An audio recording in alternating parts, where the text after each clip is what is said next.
Check out this recent comment from my friend Jacob. I recently got my hands on an X-T5 and I'm disappointed, Pete. It feels cheap and plasticky compared to my XH1. It is so light and the finish materials look and feel worse. Now, since upgrading to the X-T5, I've had a handful of people reach out to me and ask me to compare the build quality of the 4 versus the 5. Now that I've extensively used the 5 for a while, I have some thoughts and I'm gonna share them with you today. What's up, everyone? Thanks for joining me as always.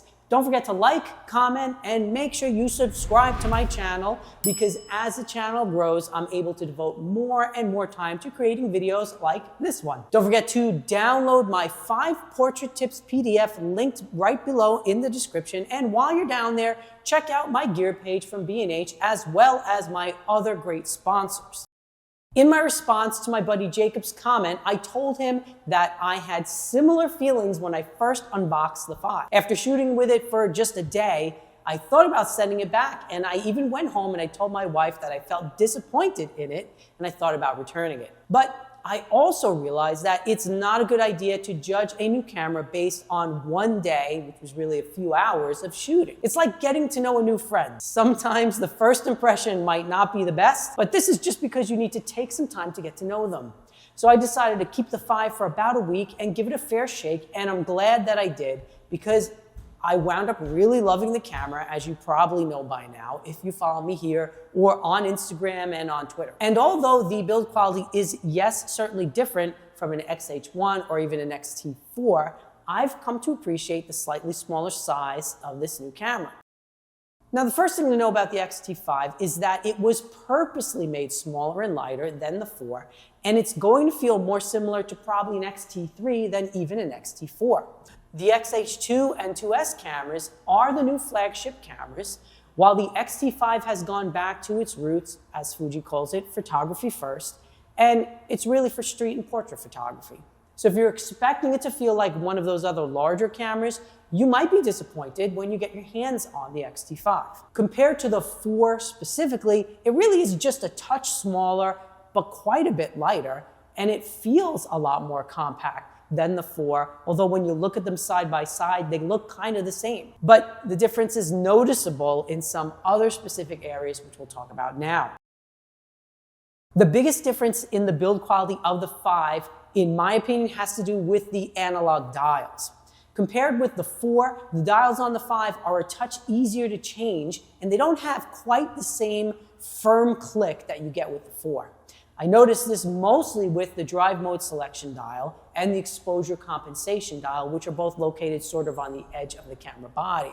Once in a while, these will change on their own if I'm carrying the camera on my side and, say, moving from one location to another at an event. Now, this never happened with the X-T4, and I actually prefer the smaller exposure compensation dial and the firmer feeling of those dials for this obvious reason. The front and rear command dials, however, are much improved on the X-T5 and require a firmer press to choose the selection.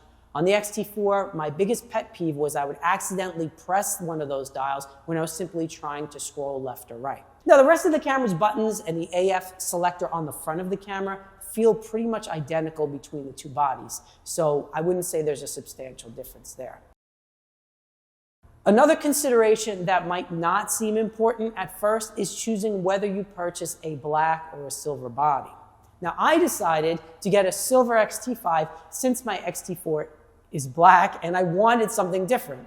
There was really no technical reason why I went with the silver over the black, but that's just me. But the silver will show marks and scratches easier than the black, and after 4 months of use, my X-T5 already shows a little bit of signs of wear, although I do use it every day. So my suggestion is, if you're really obsessive about your gear, go with a black body regardless of the 4 or the 5, because it's going to show less wear and tear over time, and you're not going to have to become neurotic about one little dot on the camera and not be able to enjoy taking pictures ever again. I get it. I can be like that too, but you know, it's a tool. That's so I always have to remember. It's a tool, just trying to use it to create art and make money. So there you go. All right, so let's just get to the heart of the matter and not drag this on. Is the 4 made better than the 5? In general, I would have to say no. I found the build quality of the 5 to be excellent and really more or less on par with the 4, even though it is smaller and lighter. But it does feel different, and really, with any camera you choose, you're gonna have trade-offs. The X-T4 does feel a bit more beefy and solid, which does make sense because at the time it was Fuji's flagship camera. So if that's your primary concern, the 5 might not be the right choice for you. But the X-T5's huge leap in performance, battery life, and overall speed made it an obvious choice for me personally. Now, if you want the beefier body style and you also want better performance, the good news is that the XH2 gives you everything the 5 has in way of performance and then some in a larger brick-like body if that's what you prefer. But again, after shooting with the X-T5 for 4 solid months in my studio and all over on location, I found it to be a real capable workhorse, albeit in a smaller and lighter package than the X-T4 and especially the XH2. And that's the primary concern for me. Now, one obvious advantage of the smaller and lighter X-T5 is that it's easier to take along for a day without ever feeling like a burden.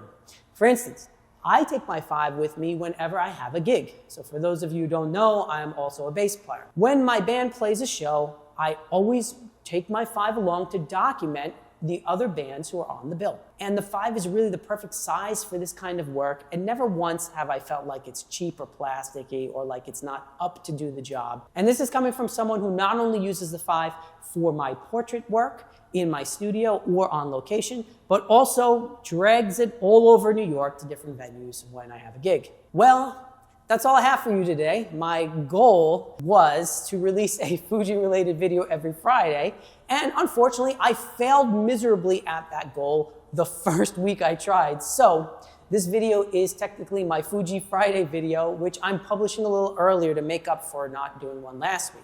And at this point, I'm not sure I can get one out every Friday, so please don't hold me to it. But you guys know I always do my best to give you the Fuji content that you love and can't get enough of. So here's wishing you an awesome day. Go out and take some great pictures. Everyone, I will see you in the next one. Peace!